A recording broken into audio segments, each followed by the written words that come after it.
Bismillahirrahmanirrahim. Assalamualaikum warahmatullahi wabarakatuh. Innal hamdalillah nahmaduhu wa nasta'inuhu wa nastaghfiruh wa na'udzu billahi min syururi anfusina wa sayyiati a'malina. May yahdihillahu fala mudhillalah wa may yudlil fala hadiyalah. Wa asyhadu an la ilaha illallah wahdahu la syarikalah wa asyhadu anna Muhammadan abduhu wa rasuluh. Allahumma shalli ala nabiyyina Muhammad wa ala alihi wa man tabi'ahum bi ihsan ila yaumiddin. Allahumma inna nas'aluka ilman nafi'a wa rizqan thayyiba wa amalan mutaqabbala. Puji syukur kita panjatkan pada Allah. Selawat dan salam semoga tercurah pada Nabi besar kita Muhammad sallallahu alaihi wasallam. Puji syukur kita panjatkan pada Allah. Pada kesempatan malam hari ini kita kembali dipertemukan pada kajian rutin kita setiap malamnya ba'da Isya dengan pembahasan untuk anak-anak muda, anak-anak remaja. Terus kita menuntaskan pembahasan hadis Arba'in An-Nawawiyah. Malam ini kita bahas hadis ke-37 kaitannya dengan masalah maksiat. Ya, maksiat dan orang yang berniat untuk melakukan maksiat. Kami sebutkan dahulu pembahasannya di bahasan hadis nomor 37 dari Arba'in An-Nawawiyah. Bahasan 37 dari Arba'in An-Nawawiyah. Malam ini kita lihat hadis 37 dari Arba'in. Berniat baik dan jelek namun tidak terlaksana. Hadisnya dari Ibnu Abbas radhiyallahu anhuma dari Nabi sallallahu alaihi wasallam fima yarwi an rabbih tabaraka wa ta'ala. Tentang hadis yang beliau riwayatkan dari Rabbnya tabaraka wa ta'ala. Allah berfirman, ya, beliau bersabda, innallaha katabal hasanati was sayyiati summa bayyana dzalik. Sesungguhnya Allah menuliskan kebaikan-kebaikan was sayyiat dan keburukan-keburukan summa bayyana dzalik. Lalu kemudian menjelaskannya summa bayyana dzalik, kemudian menjelaskannya faman hamma bihasanatin falam ya'malha katabahallahu indahu hasanatan kamilah. Siapa yang bertekad, berniat, hamma itu berniat, bertekad melakukan kebaikan, falam ya'malha, namun dia tidak jadi melakukannya, katabahallahu indahu hasanatan kamilah, maka dicatat baginya kebaikan yang sempurna. Wa in hamma biha fa'amilaha katabahallahu indahu asyra hasanatin ila 700 di'fin ila ad'afin katsirah. Jika dia berniat melakukan kebaikan tadi, fa'amilaha, lantas dia mengamalkannya, katabahallahu indahu asyra hasanatin, maka Allah mencatat baginya, Allah menetapkan baginya 10 kebaikan sampai 700 kali lipatnya, sampai ila ad'afin katsirah, sampai berlipat-lipat lebih daripada itu. Wa in hamma bi sayyi'atin falam ya'malha katabahallahu indahu hasanatan kamilah. Namun jika dia itu berniat, bertekad untuk sesuatu yang jelek, pada kejelekan, falam ya'malha, lantas dia tidak jadi melakukannya karena takut pada Allah, katabahallahu indahu hasanatan kamilah, dicatat baginya kebaikan yang sempurna. Wa in hamma biha fa'amila kataballahu sayyi'atan wahidatan. Namun jika dia itu bertekad, berniat, ya, lantas dia itu mengerjakan kejelekan tadi, maka Allah mencatat baginya 1 kejelekan. Hadis ini diriwayatkan oleh Imam Bukhari dan Muslim dalam sahih keduanya bihadhil hurufi, dengan lafaz semacam ini. Ingat yang kita bicarakan ini niat. Jadi ada niat, ada orang yang berniat ingin berbuat baik, ada orang yang berniat ingin berbuat jelek. Di sini tidak kita bicarakan pembicaraan hati. Jadi apa yang terbetik dalam hati tidak dibahas di sini. Dan bayangan dalam hati sampai pun dia membayangkan mau berbuat maksiat gitu ya. Namun tidak ada tekad untuk itu, tidak ada rencana sampai ingin melakukannya, maka tidaklah dikenakan hukuman. Sehingga pembicaraan hati di sini tidak disebut hamma. Yang dimaksud dengan hamma itu adalah bertekad untuk mengerjakan, akan tapi datang kemalasan, lantas ia tidak melakukan. Seperti ini dicatat kebaikan yang sempurna.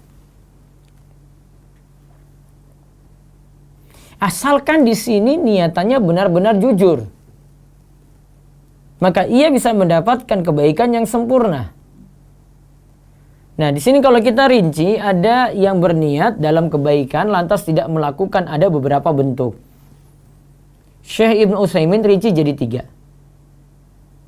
Yang pertama, melakukan sebab, namun tidak mendapatinya. Dia melakukan sebab, namun tidak mendapatinya.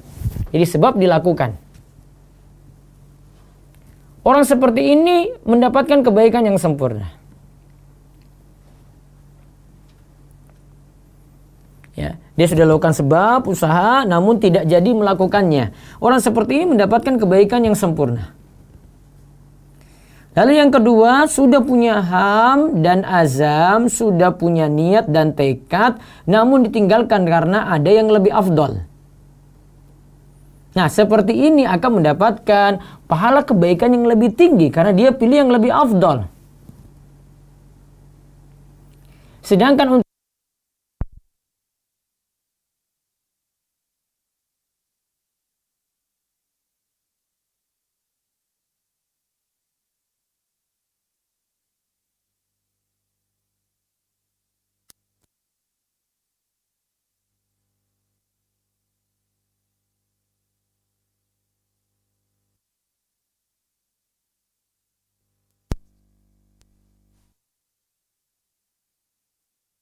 katakan kebaikan sempurna, namun niatnya sudah dicatat di situ.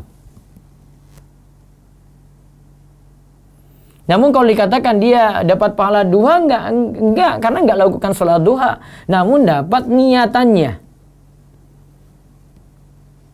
Nah, kemudian ada juga yang berniat melakukan kejelekan.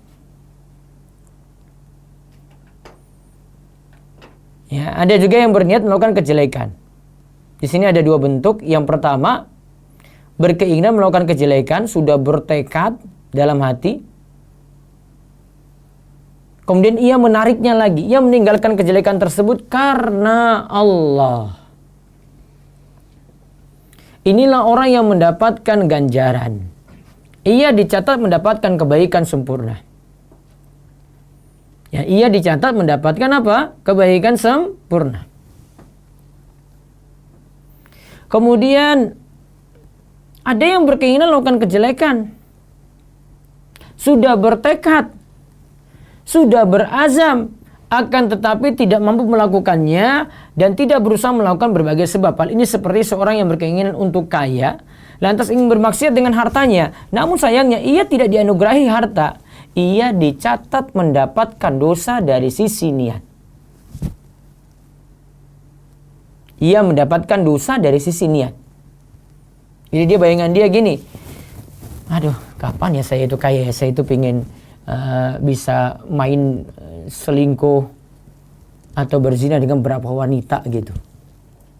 Maka dari niatnya dia dicatat situ dapat dosa. Di sini dikatakan ia dicatat mendapatkan dosa dari sisi niat. Dan ada hadis yang bicarakan tentang ini. Terus yang ketiga, berkeinginan melakukan kejelekan dan berusaha untuk menggapainya tetapi tidak mampu. Ingat ya, lakukan kejelekan, sudah berusaha juga tetapi tidak mampu. Seperti ada orang yang bertekad mau bunuh orang, namun kedahuluan dibunuh karena dia duel dengan lawannya ini. Maka kedahuluan dibunuh. Maka orang seperti ini mendapatkan dosa yang sempurna. Seperti Nabi SAW itu katakan, apabila 2 orang Islam bertengkar dengan pedangnya, maka orang yang membunuh dan yang terbunuh sama-sama berada dalam neraka. Yang membunuh jelas kan? Kok yang terbunuh juga? Karena dia kalau tidak terbunuh dia juga bisa bunuh pula. Kemudian ada juga yang bertekad melakukan suatu kejelekan kemudian menjauhkan diri darinya. Bukan karena Allah. Bukan karena tidak mampu. Maka seperti itu tidak diberi pahala karena ia tidak meninggalkan maksud karena Allah dan ia tidak dihukum karena tidak melakukan hal yang mewajibkan mendapatkan hukuman.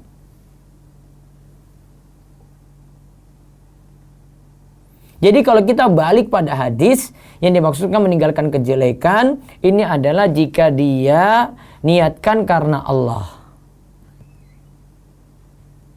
Beda ya kalau orang nggak mabuk ya sudah karena memang kerjaannya itu bukan mabuk gitu. Dia cuma tinggalkan saja, ya bukan aktivitasnya. Nah di sini dia tidak dapat pahala di situ karena cuma ya memang orangnya memang nggak mabuk. Beda kalau dia itu meninggalkannya karena takut pada Allah. Nah maka dicatat baginya kebaikan yang sempurna.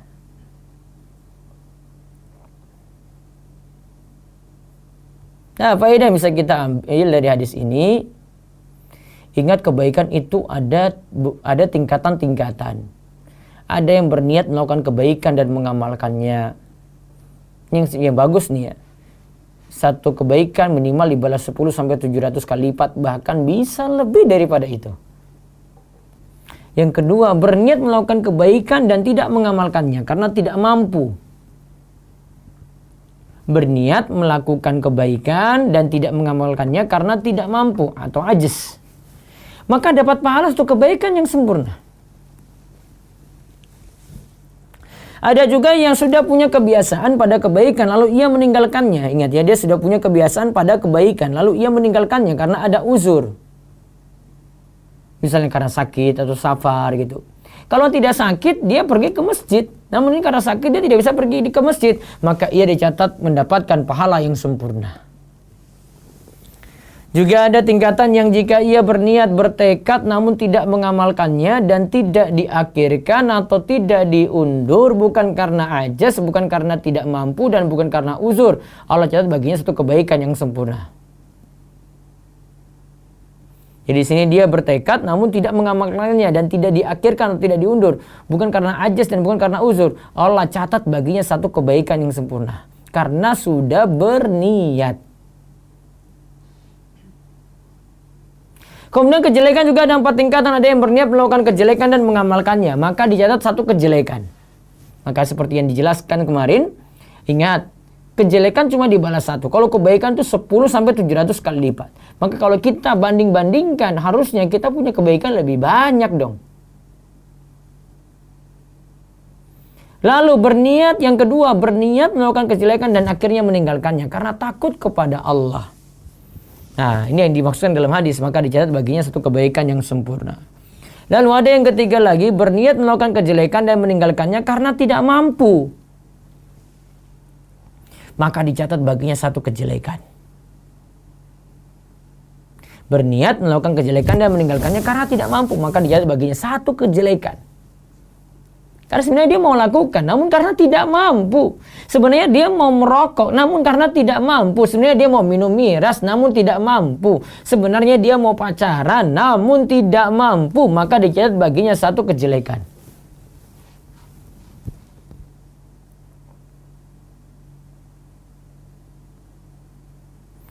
Lalu berniat melakukan kejelekan, ada lagi tingkatannya, berniat melakukan kejelekan dan meninggalkannya bukan karena takut kepada Allah, bukan karena ajaz dan tidak mampu, maka dicatat baginya apapun. Nah kalau kita lihat lagi faedah yang lainnya, ini menunjukkan rahmat Allah begitu luas. Ini juga menunjukkan bagaimana pengajaran dari Nabi SAW dan lihat, ini juga menunjukkan berlipat-lipatnya pahala kebaikan. Pahala kebaikan itu minimal dibalas 10-700 kali lipat. Tergantung kita lakukan pada waktu tertentu. Ada kadang pada tempat tertentu yang istimewa. Ada karena jenis amalan. Misalnya amalan wajib atau sunnah. Ada karena pelaku amal ya.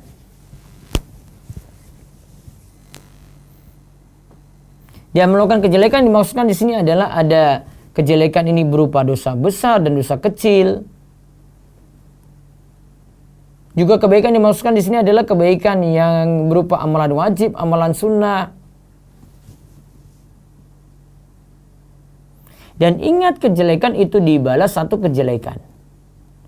Ishaq bin Mansur mengatakan bahwa ia berkata kepada Imam Ahmad, manakah hadis yang menyebutkan kejelekan dicatat dengan dibalas lebih dari satu? Imam Ahmad menjawab, tidak ada. Yang pernah kami tahu hanyalah kalau orang lakukan kejelekan di Mekah, ingat itu agungnya Mekah, maka dianggap dosanya besar. Namun tidak kita katakan berlipat-lipat seperti layaknya kebaikan 10 kali lipat, 700 kali lipat, tidak. Namun kita katakan dosanya itu jadi besar. Nah, para ikhwan, para akhwat sekalian, perlu dipahami kalau kaitannya dengan ini, maka ada yang separuh-separuh dalam beragama. Berarti kita itu ada yang separuh-separuh dalam beragama. Ada yang cuma niatan saja dan ada yang melakukan kebaikan di situ sempurna. Ya. Ada yang separuh-separuh. Nah, ini yang kami ingin jelaskan. Istilah kita itu ada ikhwan KW, ya, ada yang sudah ngaji namun tidak menunjukkan kualitasnya karena separuh-separuh. Nah, kami pernah punya tulisan, kami pernah membuat tulisan itu dengan judul Hijrah Belum Tuntas. Jadi cuma jadi KW atau separuh-separuh. Apa sebab-sebabnya? Nah, di sini kami sebutkan beberapa sebab. Yang pertama, niat belajar agamanya belum ikhlas. Cuma ikutan teman, cuma mau dibilang, kamu sudah hijrah ya, sekarang kamu sudah beda ya, cuma mau dibilang orang saja.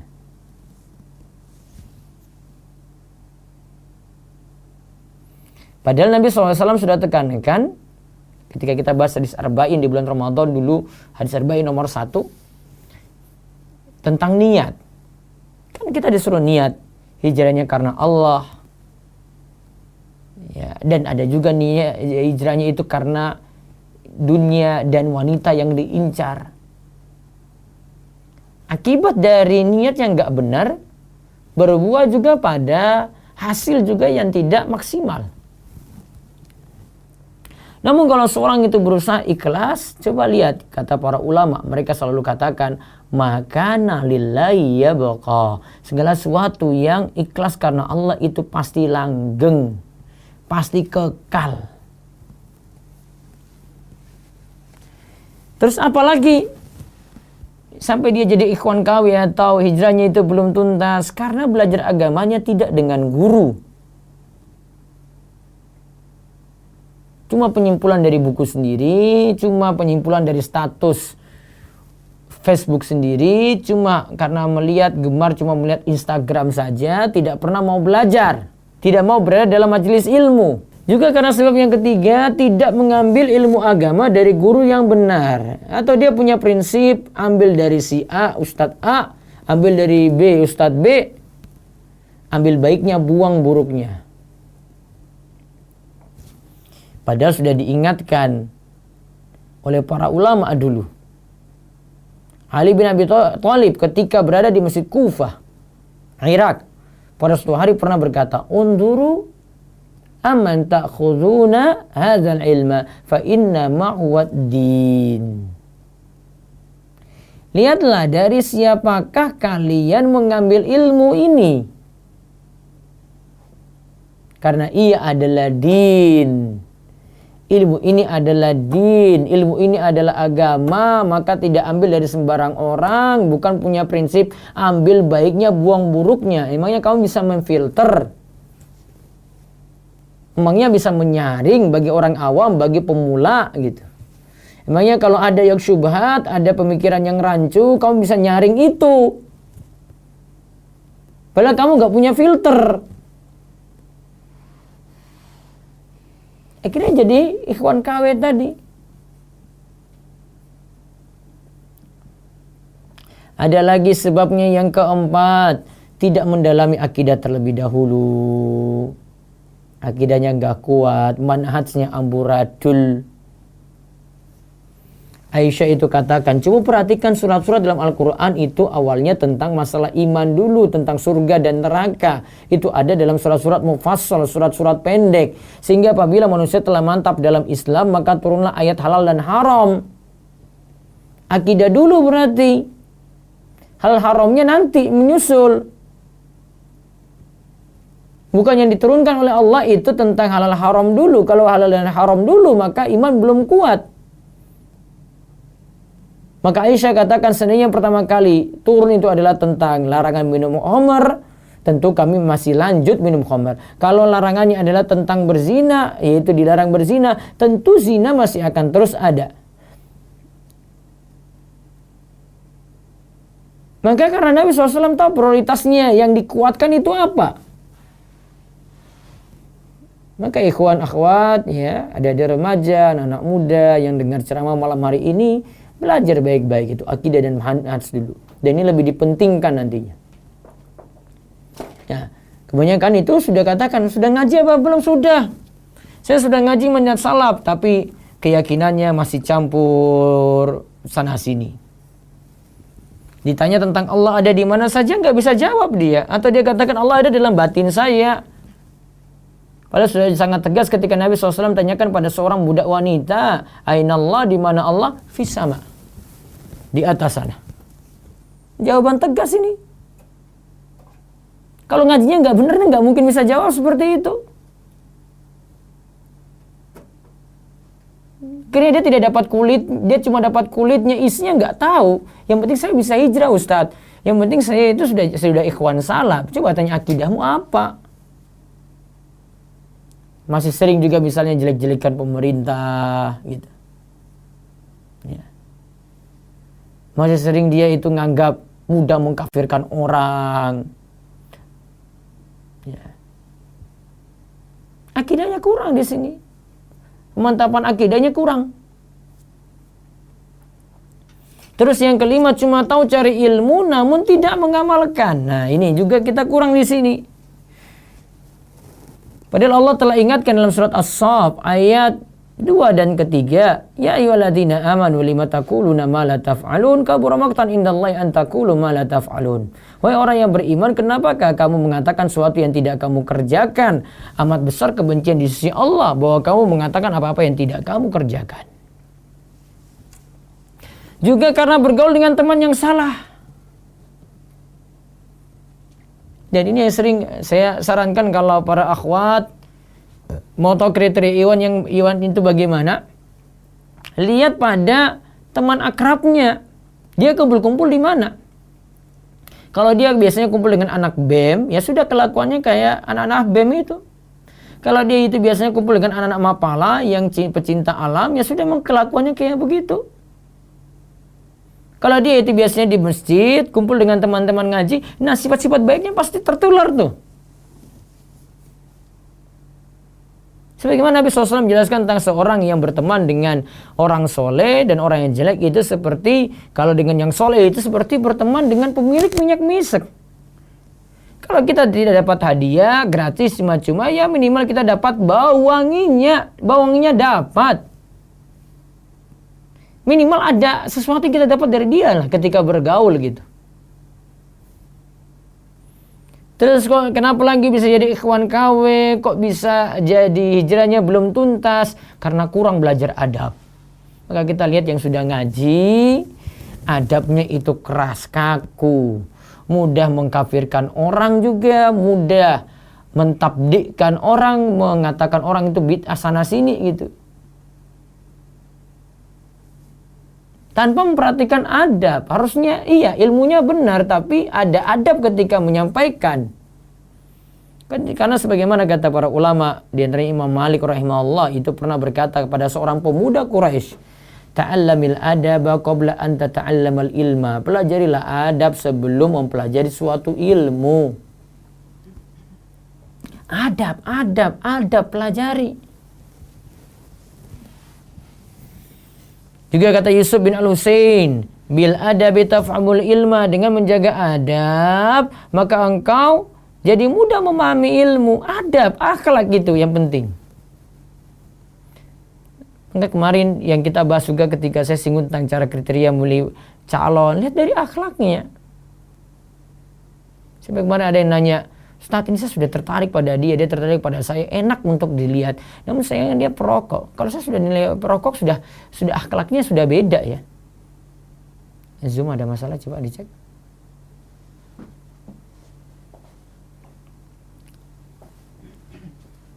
Sampai-sampai Ibnu Mubarak juga mengatakan ta'allamnal adab salasina aman wa ta'allamnal ilma 20. Kami mempelajari masalah adab itu selama 30 tahun, sedangkan kami mempelajari ilmu itu selama 20 tahun. Adab 30 tahun dipelajari. Mempelajari ilmu 20 tahun. Adab jadi prioritas.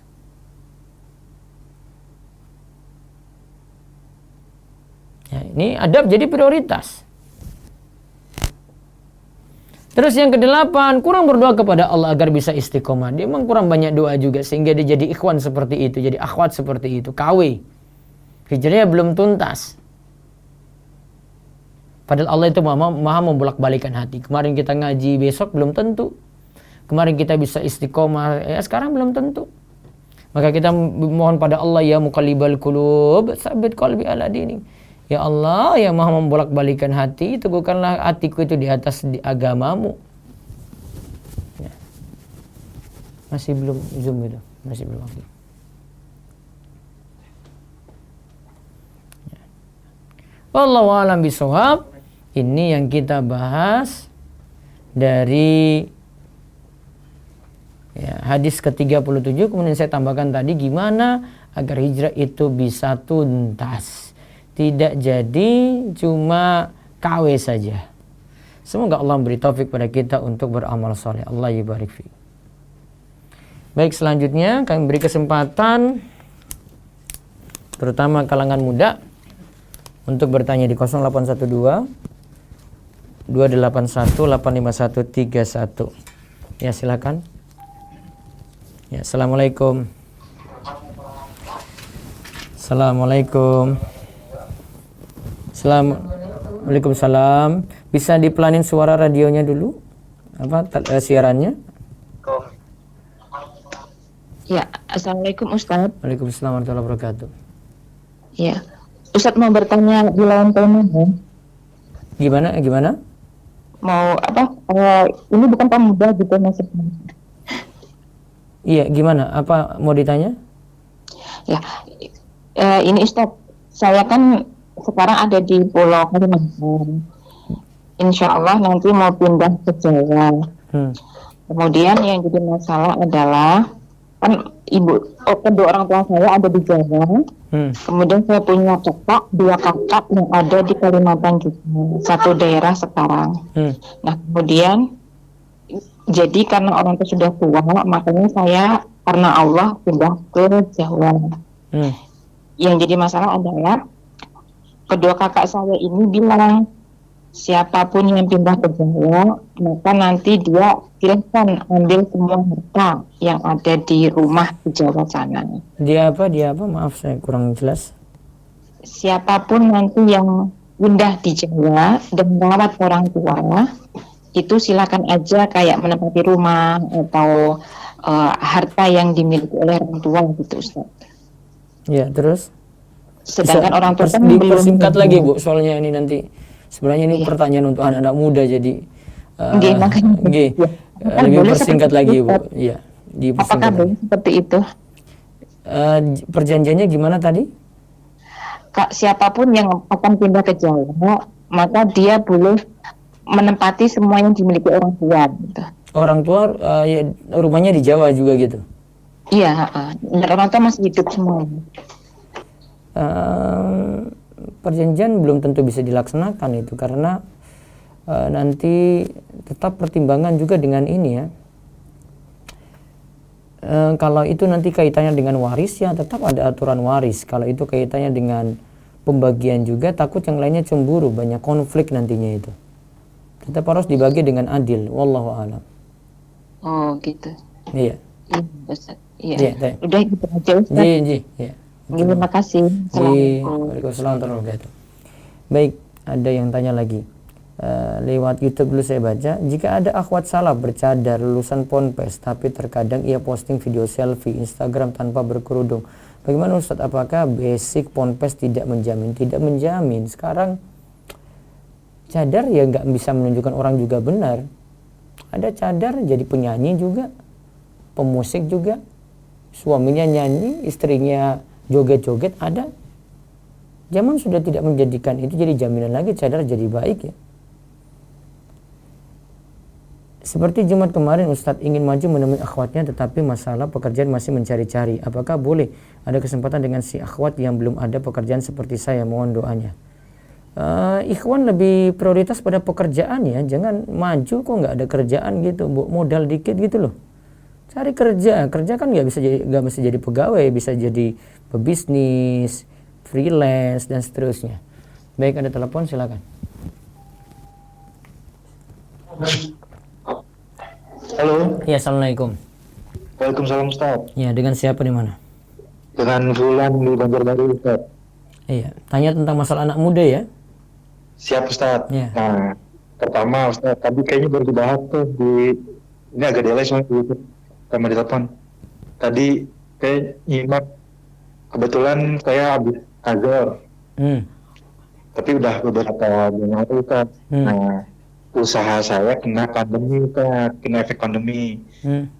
Jadi stop semua project postpone dan di cancel. Jadi saya ngerasa diri saya nggak berani malah Ustaz, untuk melanjutkan ke wanita tersebut. Kan sudah nazar. Enggak, malah jadi mundur katanya. Oh jangan, maju aja. Takutnya gini Ustaz, ini kan saya masih ngerasa pengen menyiapin dulu tuh untuk usaha saya kelanjutannya kayak gimana nih untuk Bismillah. Bismillah, insya Allah akan bantu nanti ya. Oh gitu. Iya, yakin kan di antara yang Nabi SAW itu katakan ada orang yang dijamin dapat pertolongan Allah, di antaranya ada seorang yang ingin menikah untuk menjaga kehormatan diri. Kamu kan ingin menikah, masa nggak yakin? Apalagi sudah betul tujuannya sih itu juga. Sudah punya usaha kan saya juga paham. Mudah-mudahan jadi terbuka nanti pintu rezekinya. Benar itu Ustaz. Cuma terkadang dirasa di dalam hati nih keyakinannya kayak aduh nanti gimana nih untuk acara nikahnya, sedangkan saya nih masih punya tanggungan adik, ya kan, pola adik deket di pondok. Bismillah, nanti insya Allah bantu semuanya, harus yakin itu ya. Oke, siap baik. Iya. Sekarang kamu baru makan hasil penghasilanmu itu kamu makan untuk misalnya kamu manfaatkan untuk dirimu sendiri. Besok itu dengan hal yang sama itu malah bisa nanggung 2 orang itu. Allah kasih kecukupan di situ. Iya Ustaz. Iya, harus yakin. Iya. Ya, perkuat lagi keyakinannya. Insya Allah Allah mudahkan. Bismillah.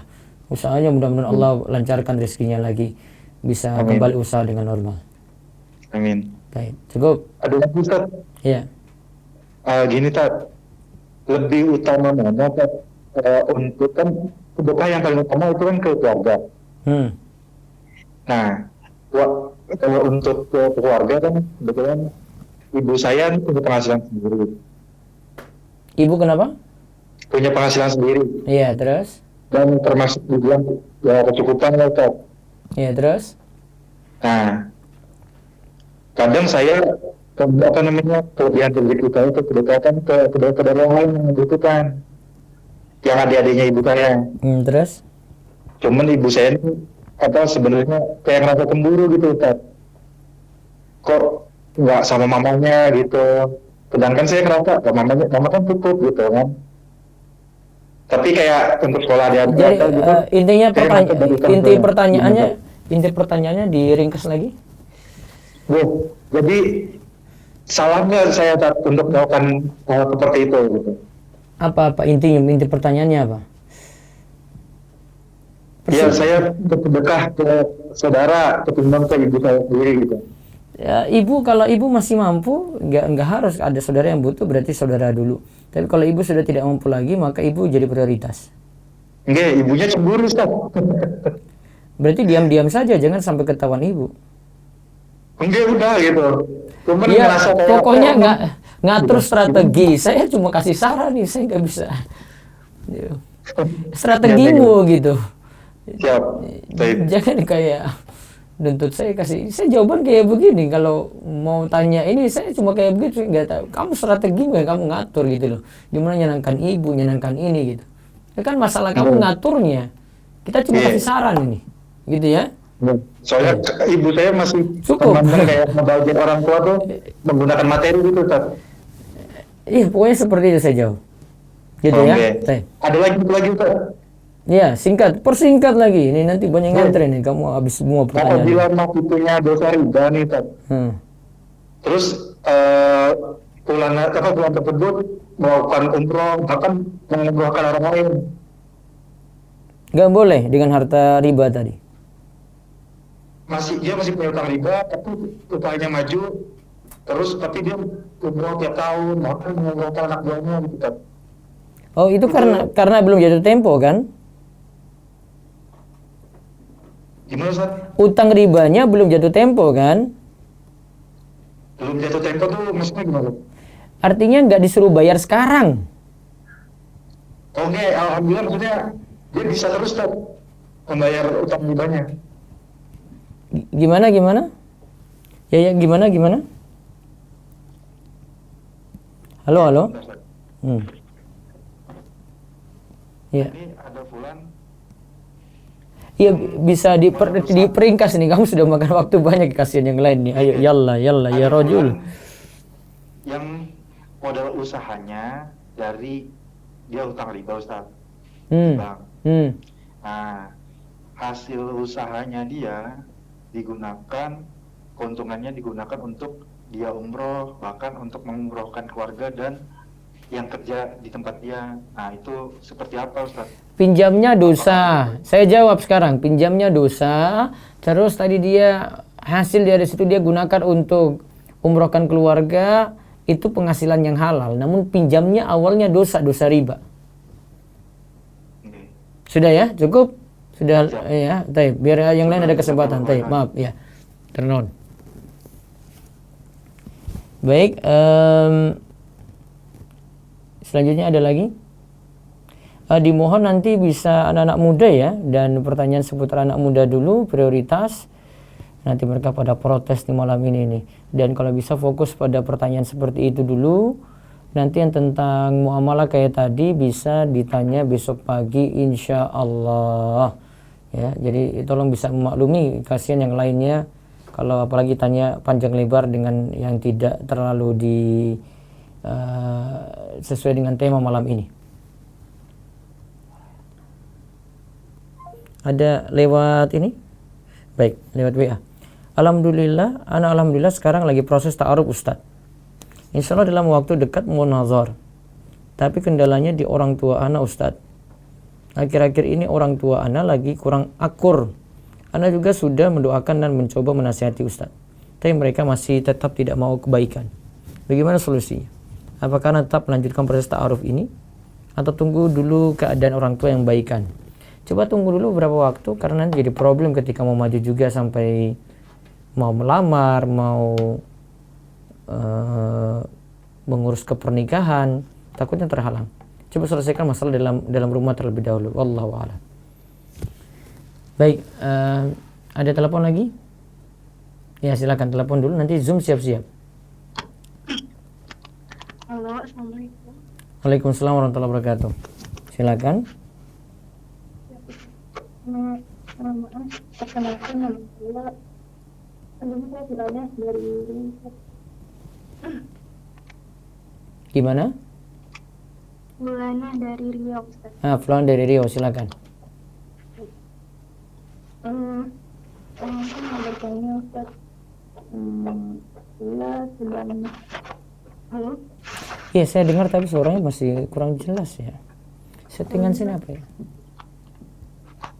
Halo? Iya, silakan. Mungkin bisa diperjelas suaranya, Mbak, jangan terlalu jauh. Ya, iya, Ustaz. Iya, biar saya nggak tanya ulang-ulang ya, silakan. Ya. Saya mau bertanya, Ustaz. Iya. Saya sedang menjalani ta'aruf dengan seorang ikhwan. Terus? Cuman ikhwan tersebut belum ngaji, Ustaz, belum kenal sunnah. Tapi akhlaknya gimana? ya, Ustaz. Akhlaknya bagaimana? Nah, kalau untuk akhlaknya Ana sendiri belum tahu, karena Ana dikenalkan sama teman Ana. Tapi Ana dan teman Ana ini dulu pernah satu sekolah sama dia Ustadz. Ketika anak satu dia kelas 3, jadi cuman tahu sekilas aja Ustadz gitu. Terus sekarang sudah sampai taraf mana? Sampai tahap mana? Kalau sekarang belum ngajar Ustadz, baru perkenalannya, cuman nggak pernah sama sekali chattingan Ustadz. Ya harusnya cari info lebih dalam lagi, jangan cuma tahu-tahu saja. Kamu jangan dulu nazar, nggak boleh. Tapi Ustadz, Ana punya kendala cari info tentang dia Ustadz, karena nggak punya teman dekat dia gitu loh. Siapa yang sambungkan ke jenengan? Teman SMA dia. Ya tanya sama dia. Tapi kan taunya cuma sebatas waktu SMA aja Ustadz. Kalau yang selama dia bekerja kuliah itu kan teman Ana ini nggak tahu Ustadz. Ya kalau begitu, kalau nggak tahu, kamu sama seperti beli barang yang majhul. Majhul itu tidak jelas. Mendingan nggak usah lanjut. Gitu ya Ustadz ya? Iya, kalau nggak rugi di kamu sendiri. Kalau tanya sama teman-temannya yang satu. Ya kalau ada. Kalau ada. Tapi kalau anehnya nggak kenal nggak apa-apa ya Ustadz ya? Ya nggak kenal, ya mundur diri saja daripada rugi.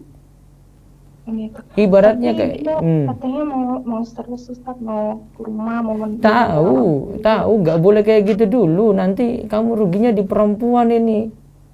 Gitu, terus cari tahu dulu ya Ustadz ya? Iya, karena ini prosesnya ini bukan proses kayak pacaran gitu ya, ini prosesnya proses ta'aruf, sehingga harus info-info tentang dia itu diketahui dulu. Jangan cuma asal terima-terima saja, nanti kamu nggak tahu kelakuan dia sekarang gitu. Iya Ustadz. Berarti seharusnya Ana lanjutkan atau langsung batalkan aja Ustadz? Nah, sementara ini cari-cari tahu dulu sebisa mungkin. Kalau tidak dapati info, mending mundur dulu. Jangan sampai dia datang ke rumah sedangkan kamu belum tahu apa-apa, terus habis itu iakan, keluarga iakan lagi. Rugi nanti. Daripada nanti setelah nazar, setelah tahu dia akhirnya putus tengah, lebih sakit hati. Mendingan belum kenal dulu baru putusin gitu kan. Gitu Ustadz ya. Iya. Tapi kalau Ana cari tahu info tentang dia melalui teman-teman yang dari sekitar, iya, boleh. Dia, tapi Ananya tidak kenal sama temannya, itu nggak apa-apa ya Ustadz ya? Iya, pokoknya tanya-tanya mereka aja kalau ada teman-temannya gitu. Gitu ya Ustadz. Iya. Oh ya, satu lagi Ustadz, maaf Ustadz. Orang tua Ana kan kayak mengikuti kayak jamaah tabligh gitu Ustadz. Nah, Ana sudah pernah juga menjelaskan ke orang tua Ana kalau jamaah tabligh itu merupakan golongan yang sesat gitu. Cuman orang tua tetap kekeh gitu, kayak yang mereka ikuti itu yang benar gitu. Sampai adik saya aja disuruh kuliah di Jawa Ustaz, di tempat kayak pondok pesantren jamaah tabligh itu Ustaz, dan bulan Juli ini nanti akan berangkat ke Jawa Ustaz. Gimana ya Ustaz ya solusinya? Ya, nasihati pelan-pelan saja. Yang jelas jangan bawa kata-kata sesat ke depan mereka, nggak boleh. Iya Ustaz. Iya, pelan-pelan. Tapi kalau misalkan udah terlanjur bulan Julinya, anak nggak bisa berbuat apa-apa, berarti nggak apa-apa ya Ustaz ya? Iya. Jazakallahu khairan Ustaz. Iya. Baik.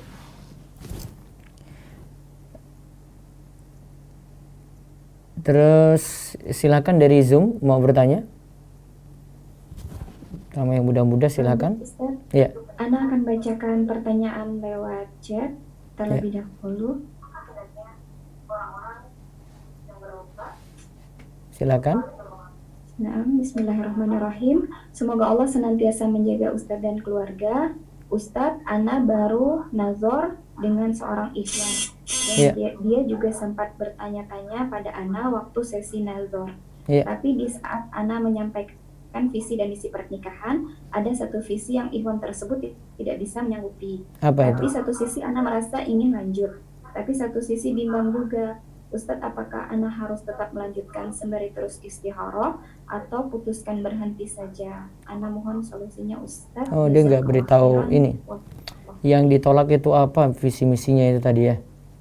Jadi coba ditentukan kalau itu hal yang urgent dan dia tidak mau, ya bisa mundur. Namun kalau itu nggak terlalu urgent, misalnya apa ya? Kalau tidak terlalu urgent, hal-hal yang receh gitu, tidak punya nilai, terus kamu kasih syarat. Ya, seperti juga kemarin saya singgung, kamu kasih syarat misalnya tidak mau dipoligami, ini nggak usah dimasukin dalam syarat juga gitu. Hal-hal semacam itu yang tidak terlalu penting nggak usah dimasukkan dalam syarat. Misalnya kalau ada yang mau penting, misalnya ini karena masalah keluarga, dia anak tunggal, terus diserahkan pada ikhwan, saya mau tapi saya tidak mau keluar kota, mau tetap di daerah saya ini. Sah-sah saja boleh seperti itu, karena dia ada kepentingan dengan keluarganya, itu dibolehkan ya. Termasuk juga sebenarnya kalau dia kasih syarat pun akhirnya disetujui tadi tentang poligami, itu jadi syarat yang mesti dipenuhi, namun tidak mesti diajukan ketika mau ta'aruf atau mau melamar gitu, tidak ya. Itu harus banyak pertimbangan seperti itu. Wallahu a'lam ya. Baik, ada lagi Zoom? Nah, selanjutnya pertanyaan masih lewat chat.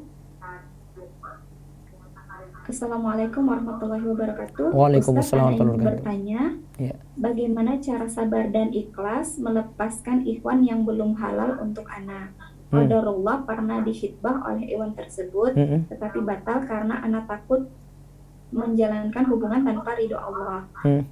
Dia memperlama pernikahan tanpa alasan syar'i, dan kami pun seakan-akan sudah terjerumus dalam dosa. Saya pun berusaha meninggalkannya, memblokir semua akun sosmednya, tapi Ana selalu kepikiran dia dan ingin lagi kembali untuknya. Beri Ana nasihat Ustadz, bagaimana cara agar saya istiqomah dan benar-benar ikhlas melepasnya dan tidak ada keinginan untuk kembali lagi. Jazakallah khairan Ustaz. Baik, berarti belum move on. Kalau dia mau move on segera, harus yakini takdir. Pahami takdir baik-baik. Bahwasanya apa yang kita incar, kita cari itu belum tentu jadi takdir kita. Ali bin Abi Thalib itu, dia tidak masuk dalam kalangan sahabat yang mau menunggu bendera yang Nabi SAW akan serahkan. Ali bin Abi Thalib ini tidak hadir. Namun Nabi katakan sebelumnya pada para sahabat yang hadir semuanya, siapa nanti akan diberikan bendera kepada orang-orang yang mencintai Allah dan Rasulnya, dan Allah dan Rasulnya pun mencintainya, dan dia akan meraih kemenangan ketika dia jadi pemimpin memegang bendera ini. Namun para sahabat semua berlomba untuk mendapatkan bendera tadi. Mereka menaruh harapan, ya kami ini yang nanti berhak mendapatkan bendera tersebut. Dan baru ketika itu mereka punya keinginan untuk menjadi seorang pemimpin. Nah setelah itu Nabi SAW keluar dan tanya, Aina Ali bin Abi Thalib? Di mana Ali bin Abi Thalib? Nabi tidak tanya sahabat yang hadir ketika itu, namun tanya Ali yang tidak hadir. Kemudian setelah itu sahabat ada yang jawab, wahai Rasulullah, Ali itu penglihatannya sedang sakit. Nah terus Rasulullah SAW katakan, panggil dia. Terus didatangkan Ali kepada Nabi SAW, lantas Nabi SAW mengusap penglihatannya dan sembuh dengan izin Allah, dan dia tidak pernah punya penyakit lagi seperti itu. Diserahkanlah bendera untuknya, dialah yang megang bendera tadi. Lihat, takdir itu kadang kita incar-incar belum tentu dapat. Ada yang tidak incar akhirnya dapat. Ali itu nggak incar-incar tadi, dapat dia. Karena semua kembali kepada takdir. Harus imani. Jadi ada orang yang taruh harapan besar pada seorang ikhwan gitu, atau si ikhwan ini harapan besarnya pada akhwat, namun belum tentu itu jadi takdirnya ya.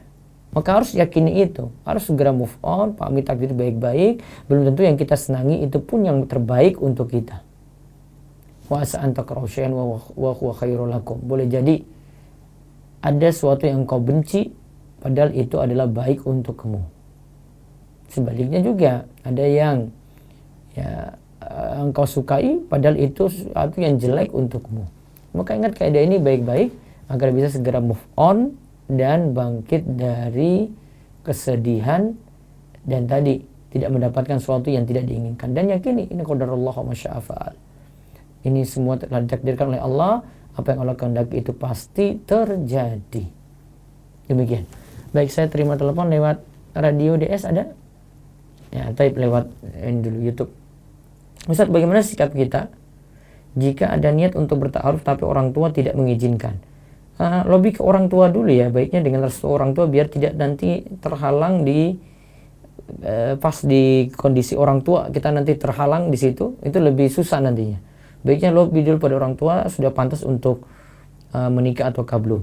Batasan mampu untuk laki-laki menikah apa saja, terutama mampu dari sisi finansial ya, bisa menafkahi itu dulu, tanggung jawab ya, terus punya kemampuan ilmu juga, namun yang paling penting tanggung jawab dulu gitu. Ini tanya dari kemarin ini, Ustaz saya mimpi ketemu Syekh Suraim tapi bisa berbahasa Indonesia, apa takwilnya? Wallahu alam, saya tidak tahu, saya bukan penakwil mimpi, bisa tanya kepada Ustaz yang lain. Ustaz, bagaimana cara menyikapi orang tua yang berkeyakinan tidak boleh menikah di bulan Suro? Nah ini ya, tidak boleh menikah di bulan Suro atau bulan Muharram. Orang tua takut digunjing tetangga karena menikah di bulan Suro, dianggap tidak baik.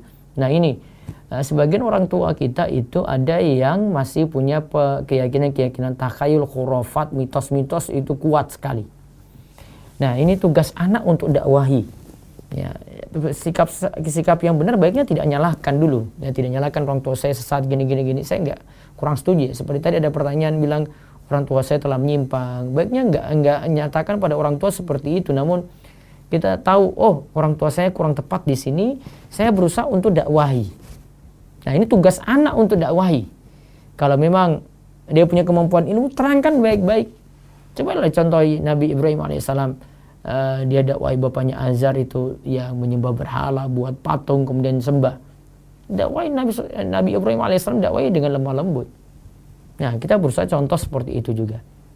Ustaz, saya sudah memiliki pekerjaan dan alhamdulillah gaji cukup untuk menghidupi keluarga kecil, tapi anak kesulitan menabung untuk acara walimah nikah. Apakah saya boleh berutang untuk acara walimah tetapi menabung yang butuh waktu lama? Ini dia tidak terangkan dia sudah mau menikah apakah belum. Kalau sudah mau menikah insya Allah nanti akan dimudahkan ya. Keluarga juga pasti nanti akan bantu-bantu untuk ini. Jangan terlalu berharap kita yang nanggung semua gitu. Keluarga juga bisa membantu untuk ini. Jadi saran saya segera menikah saja. Apakah bisa disebut ikhwan KW, seorang ikhwan yang baru hijrah kemudian menceraikan istrinya karena merasa istrinya tidak semanhaj dan ternyata di belakang dia sudah lama ikut biro jodoh. Ini ikhwan macam-macam ya seperti itu ya. Sikapnya kalau ada istri yang kurang agama, sikap suami ya banyak didik, itu untuk lahan dia untuk berdakwah ya. Ya saya masih sebut, mungkin ngajinya masih separuh-separuh KW tadi yang kita bahas. Ustaz, ana dikenalkan dengan akhwat, ana telah kirim CV. Namun akhwat minta untuk perkenalan seperti pada umumnya sekarang dengan chat, telepon pribadi. Baiknya bagaimana ya? Ini akhwat nggak tahu aturan berarti ini ya. Enggak kayak begini, kalau mau kenalan ada pihak ketiga bantu biar tidak terlalu banyak fitnah ya. Bisa cari akhwat yang lainnya saja, nggak cari yang seperti ini modelnya. Ciri-ciri ikhwan KW itu apa saja? Nanti lihat chattingan saya di atas di YouTube, itu ada artikelnya hijrah belum tuntas. Ustadz, jika dilamar lelaki yang belum sunnah, apakah boleh menerima? Dia baik, tidak merokok, tapi dia pendek Ustadz. Ya kalau memang si akhwat mau ya nggak apa-apa, yang penting baik agamanya kan. Ustadz, saya baru hijrah, saya takut sekali kalau saya termasuk yang disebut Ustadz tadi. Terus di sini saya bingung nyari guru di mana yang semanhaj. Sebisa mungkin belajar. Ini yang tadi ya, belajar dengan guru gitu. Nah kita punya kendala di masa pandemi kayak gini, kita cuma bisa ngaji online. Ya sudah, ada kesempatan ada Ustadz mana saja yang nanti nyampaikan ilmu yang benar, dia online. Kamu ikut itu. Kalau itu ada pelajaran berturut-turut ya, secara bertahap ikut ya, gali ilmu terus gali ilmu lagi, gali ilmu lagi, sehingga hijrahnya benar-benar tuntas, nggak hanya separuh-separuh, nggak hanya penampilan, nggak hanya casing.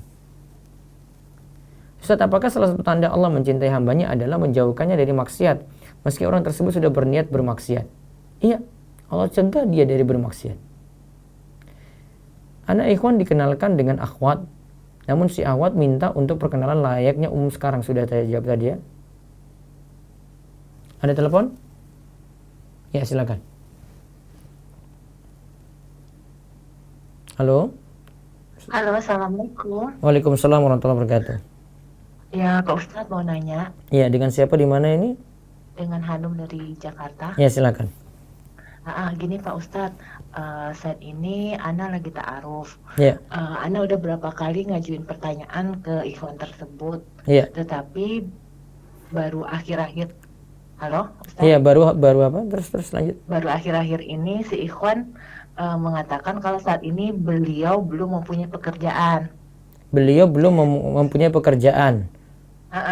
Bagaimana sikap yang harus saya ambil ya Ustadz ya? Itu Di belum sisi mempunyai tersebut, halo? belum mempunyai pekerjaan, belum cari, atau sekarang karena pandemi nggak ada kerjaan lagi? Iya, di CV Ikhwan tersebut mengatakan kalau dia sedang membangun usaha, tapi di akhir-akhir ini beliau ngatain kalau karena kondisi sekarang ini usahanya nggak jalan, dan saat ini dia sedang berencana untuk membangun usaha lagi atau melamar pekerjaan lagi.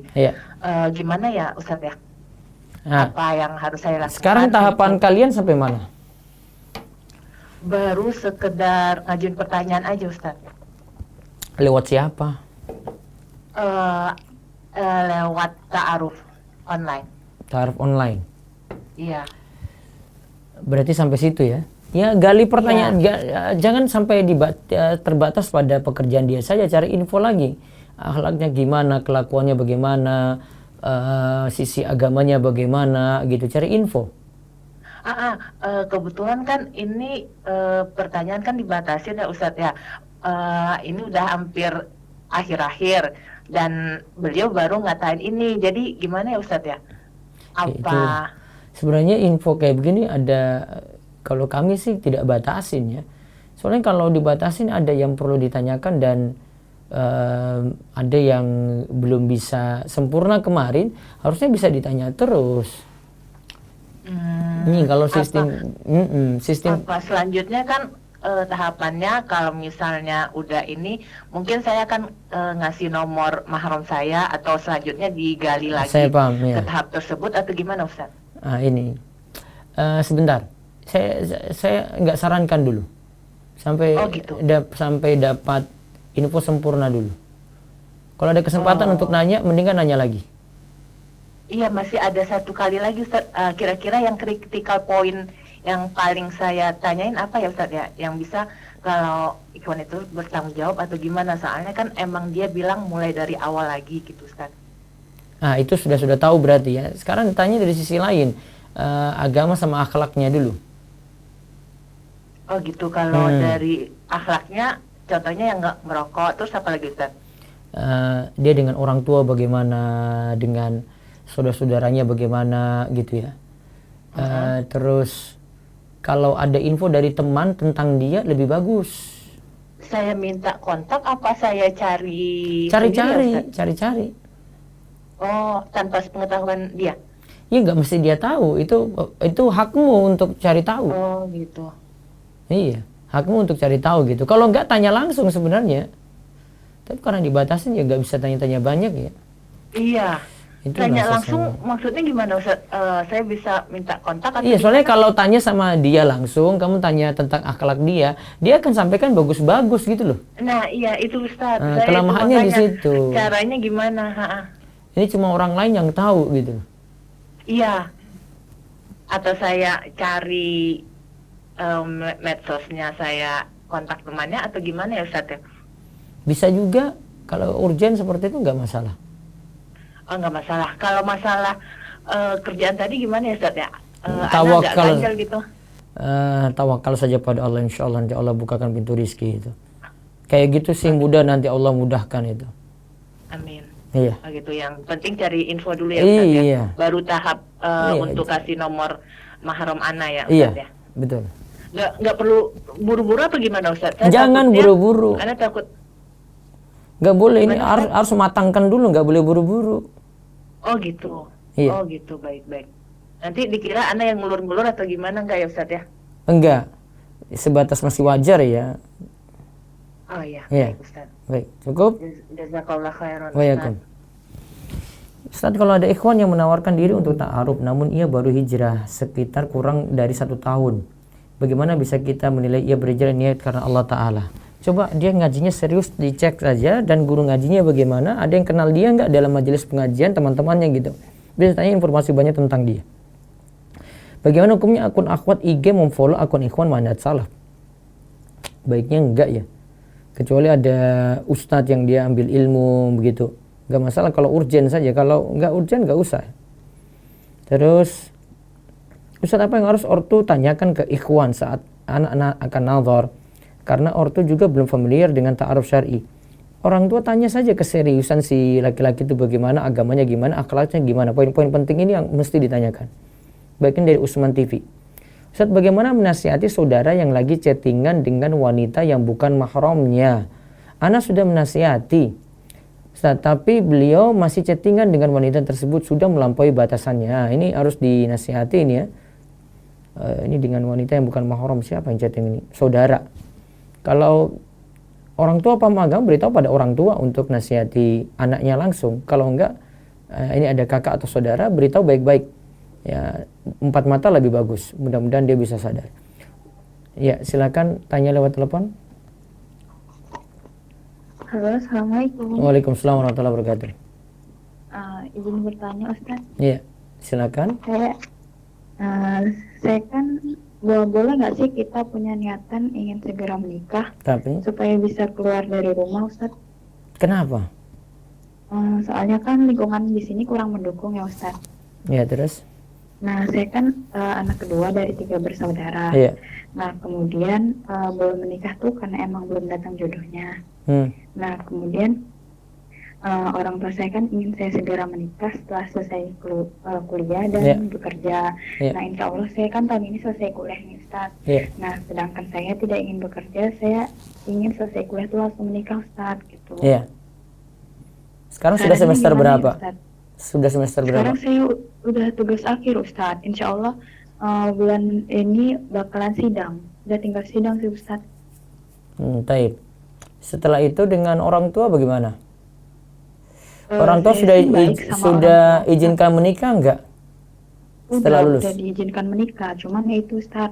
Jadi orang tua kan pengennya saya setelah kuliah itu kerja dulu. Cuman karena pengalaman dari kakak saya gitu kan, kakak saya kan udah setelah kuliah kerja gitu kan. Nah itu tuh kan dia sekarang udah punya anak 2 nih, Ustaz. Nah jadi orang tua saya tuh kewalahan gitu, jadi dia kan bekerja, jadi saya bantu ngurusnya gitu, Ustaz. Saya nggak mau, kasihan juga kalau misalnya saya langsung nikah gitu kan, jadi saya bisa ngurus anak saya sendiri gitu, Ustaz. Nggak mesti dari orang tua gitu. Dan akhirnya keluar dan akhirnya pisah dengan orang tua gitu karena ikut suami inginnya. Iya, orang tua sih nggak masalahkan saya. Ya sudah, nggak masalah. Di sini atau di mana gitu. Ya nggak masalah kalau punya niatan kayak gitu. Nggak masalah. Iya, karena istri nanti ikut suami juga. Oh ya, boleh tanya satu lagi, Ustaz? Iya. Nah kan saya kan sedang suka nih, Ustaz, sama laki-laki. Iya. Udah hampir 2 tahun nih saya cari tahu. Mas, cuman saya tuh nggak berani buat ngungkapin gitu. Sebelumnya kan saya pernah deket sama Ikhwan gitu, Ustaz, dan saya kenalin gitu sama orang tua. Dan qadarullah ternyata Ikhwan itu kurang disetujui gitu dan terkesan PHP gitu, Ustaz, sama saya. Jadi saya takut kalau misalnya saya mau cerita tentang Ikhwan yang sekarang sedang saya sukai, takutnya orang tua saya kecewa gitu, Ustaz. Ikhwan itu sukai, apakah ada ini dia balik juga ingin suka denganmu gitu? Nah saya kalau misalnya dari waktu itu kan saya kenalnya hampir 2 tahun nih. Awalnya saya nggak tahu dia tuh siapa, karena kan kami dari luar daerah gitu kan, beda daerah gitu. Nah saya baru tahun ini tahu dia dan kenalan juga kemarin sampai terakhir itu sebelum puasa kan. Terus? Nah cuman sekarang kami udah nggak kontakan lagi, Ustaz. Terus? Nah yaitu saya mau cerita, tapi sih kalau dari tanggapannya saya juga nggak mau berharap, Ustaz, ya. Takutnya nanti jatuh gitu kan. Kalau misalnya itu dia nggak suka, ya udah nggak apa-apa gitu. Cuman kayak gimana saya cerita ke orang tua kalau saya suka sama dia atau gimana ya, Ustaz? Asalnya wanita itu menunggu ya, maksudnya nggak mengungkapkan kayak begitu. Itu tipe wanita seperti itu. Namun kalau dia mengajukan juga nggak apa-apa. Tapi rata-rata wanita itu punya sifat malu yang besar gitu. Nah iya itu, Ustaz. Jadi kan saya juga nggak pede, Ustaz, kalau bilang Mas nikahin saya dong, nggak mungkin kayak gitu, Ustaz. maksudnya saya nggak berani sepede itu gitu. Nah, apa saya bilang ke orang tua saya dulu gitu ya? Iya, coba bilang sama orang tua, kalau bapakmu mau ya bilang sama si dia gitu. Wallahu a'lam. Iya, penting jangan baik, kamu. Iya, Gitu ya. saya juga nggak pede. Iya. Takutnya nanti kalau misalnya ditolak gitu. Tapi nggak Iya, terlalu kalau juga sih. kalau ditolak ya sakit. Iya sih, karena kan Iya, kami karena kamu juga banyak beda pulau. berharap kayak gitu. Iya, ya udah Ustaz, itu aja. Ustaz, Atau mungkin jazakallah cari-cari khair. tahu dulu, misalnya cari Iya, tahu saya udah dia cari mau tahu, nggak jadi, gitu. Gak usah diungkap. Saya kalau- Atau lewat orang lain, jangan kamu langsung, kegeeran dia. ya enggak lah Ustaz, maksudnya saya sih karena kan kami beda pulau ya. Iya. Jadi saya juga tahu maksudnya saya udah cari tahu lingkungan dia. Cuma saya mau nanya ke temennya gitu tuh agak gimana gitu ya Ustaz. Maksudnya tiba-tiba saya orang jauh, terus tiba-tiba nanya, takutnya gimana gitu kesannya. Ya bisa, pokoknya lewat perantaraan orang lain lah. Jangan kamu tanya dia langsung, nanti kegeeran dia. Iya Ustaz. Gitu ya. Kasih sarannya Ustaz. Iya, Iya. jazakallah khairan, Oh ya, Ustaz. baik. Lewat Zoom dulu, baru saya jawab lewat YouTube terakhir. Monggo. Ada Zoom? Assalamualaikum. Assalamualaikum Ustaz. Waalaikumsalam warahmatullahi wabarakatuh. Alhamdulillah kajian malam ini kita buka 2 room Ustadz. Jadi saya bacakan di room yang paralel ya Ustadz ya. Di sini ada banyak pertanyaan. Sebentar. Bismillah, Ustadz izin bertanya, apa saja pertanyaan yang sebaiknya diajukan ketika sedang berproses atau sedang tahap nazar ke ikhwan? Jazakallah khairan, Hari Ustadz. yang ini saya jawab besok malam Sabtu. Nanti saya tanya dengan Ibu Biro Jodoh, karena ini harus dijelaskan. Ada pertanyaan yang perlu ditanyakan, ada yang tidak perlu ditanyakan, ada yang mesti didiamkan saja gitu, nggak usah dibahas. Nanti ini kiat-kiatnya nanti saya dengan Ibu Biro Jodoh malam Sabtu besok insya Allah. Ya, Nah, terus. Ustadz. Untuk pertanyaan kedua, Ustadz, saya baru hijrah dan saya dulu tomboy. Saya beberapa kali chat-chatan sama Ikhwan dan dan Ana kenal betul sama keluarganya. Ana sudah anggap Ikhwan ini seperti teman Ana. Apakah tetap tidak boleh Ustadz? Walaupun insya Allah Ana tidak terfitnah dengan Ikhwan ini, Ana malah ngerasa biasa aja chat dengan Ikhwan ini. Ya jangan coba-coba macam-macam. Laki-laki juga kegeeran nanti di situ. Pokoknya ya hentikan, kalau tidak ada kebutuhan stop, tidak chatting-chatting lagi dengan dia. Ya terus. Nah Ustaz, Assalamualaikum Ustaz, Afwan, bagaimana kita yakin terhadap pilihan kita menikah dengan Ikhwan karena kita menjalani dengan istiqoroh dan mengikuti kemudahan yang terjadi? Iya, dia istiqoroh sudah mantap. Pas istiqoroh sudah tentukan pilihan. Ketika pilihan ini sudah ditentukan, dia jalani pilihan tadi gitu. Kalau ini memang baik yang Allah inginkan, nanti akan dimudahkan. Kalau itu sulit ya ada penghalang-penghalang di situ untuk lanjut. Nanti ada, oh ini ternyata ada masalah, oh ini ternyata ada masalah, oh memang berarti bukan jodohnya. Jadi istiqoroh tujuannya seperti itu. Satu lagi. Baik Ustadz, Bismillah, Ustadz, saya suka dengan seorang Ikhwan. Bagaimana cara melawan hawa nafsu untuk tidak selalu menstalk akun dia? Selalu saja ada yang membisikkan untuk stalk dia. Saya tidak pernah bertemu dengan dia, kita hanya kenal lewat WA. Karena dulu pernah satu grup dalam lomba. Mohon nasihatnya Ustadz. Jangan terlalu banyak berharap. Yang tadi saya sudah jelaskan kaidahnya. Ya, kalau memang jodoh nanti tunggu dia yang maju ya. Jangan si perempuan tadi ya, asalnya perempuan itu punya sifat malu besar gitu. Kecuali kalau lewat teman dia, kamu jangan tanya langsung. Ya, tanya langsung. Namun ini ingat, saya menyatakan kayak gini, ini kalau sudah serius mau nikah ya, jangan ini masih semester 1, masih 4 tahun lagi baru mau menikah. Oh jangan, saya nggak akan setujui seperti itu. Wallahu a'lam. Baik, lewat WA dulu saya jawab. Bila dalam masa lampau seorang fulan pernah berbuat dosa, mencari uang untuk membeli barang, kemudian fulan tersebut bertobat. Pertanyaannya, sebaiknya apa yang dilakukan oleh fulan tersebut dan diapakan barang tadi? Kembalikan barang tersebut. Kalau tidak bisa, uang tadi yang diambil atau dalam wujud apa disedekahkan atas nama orang yang punya barang. Bagaimana jika kita punya janji terhadap seorang akhwat? Waktu dulu ketika dekat itu bagaimana Ustadz?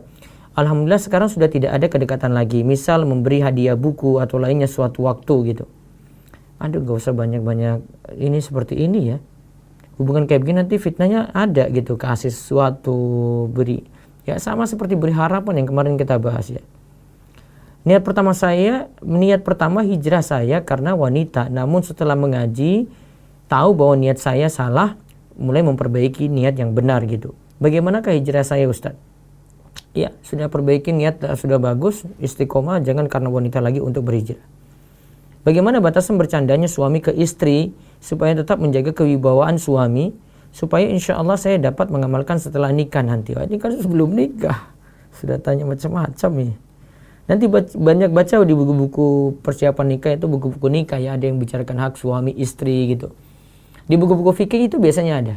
Ada di buku fikih Sunnah Linisa karya Syekh Abu Malik Kamal bin Said Salim, ada di buku Al-Wajiz, ada juga di buku fikih Sunnah karya Syekh Abu Malik juga Kamal bin Said Salim. Banyak yang membahas seperti ini. Baik, terakhir saya jawab lewat YouTube. Ustadz, tema malam ini kan ikhwan KW, akhwat KW juga harusnya dibahas dong. Tadi sudah saya singgung dua-duanya sekaligus ya, cuma ikhwan KW biar yang ikhwan pada ikut hadir juga ini. Saya sedang bertaruh dengan seorang ikhwan, akhlaknya baik, insya Allah, cuma saja beliau belum belajar sunnah, masih beribadah yang wajib saja. Bagaimana? Apakah lanjut saja? Kalau akhlak baik, tidak ada masalah, misalnya sholat dia juga tertib, berjamaah juga rajin, mudah-mudahan dia juga tidak merokok, ya silakan lanjut. Mudah-mudahan sambil berjalan dia bisa kenal agama juga, bisa belajar nanti juga ketika menikah. Wallahu a'lam. Namun ingat, dia jadi pemimpin punya tanggung jawab besar untuk harus membimbing istri nanti. Terakhir, bagaimana mengatasi masalah adanya ketakutan dalam memandang masa depan yang berupa nafkah atau rizki ke depannya? Apakah itu waswas syaitan? Sepertinya yang ditanyakan para ikhwan, barakallahu fiik. Ya ini waswas ya. Harus yakin kalau sudah menikah Allah akan tolong, itu yang penting mau kerja serius. Bukankah ada malaikat yang tiap paginya itu ketika suami kerja dia berikan nafkah kepada keluarga? Kan dalam hadis sebutkan malaikat ini berdoa, Allahumma ati munfiqan khalafan, ya Allah berikanlah ganti kepada orang yang rajin berinfak. Infak juga termasuk pada istri. Kemudian sebaliknya kalau dia malas untuk kerja, malas untuk berinfak, malaikat akan doakan, Allahumma ati mumsikan talafan, ya Allah berikanlah kebangkrutan, tahanlah rizkinya bagi orang yang malas untuk bekerja. Wallahu a'lam bishawab. Ini yang kita bahas, mudah-mudahan bermanfaat. Insyaallah besok lagi kita akan kaji dengan tema-tema anak muda, bisa diikuti. Besok bahasan kita tentang hadis 38 tentang wali Allah. Besok pagi tentang jual beli saham.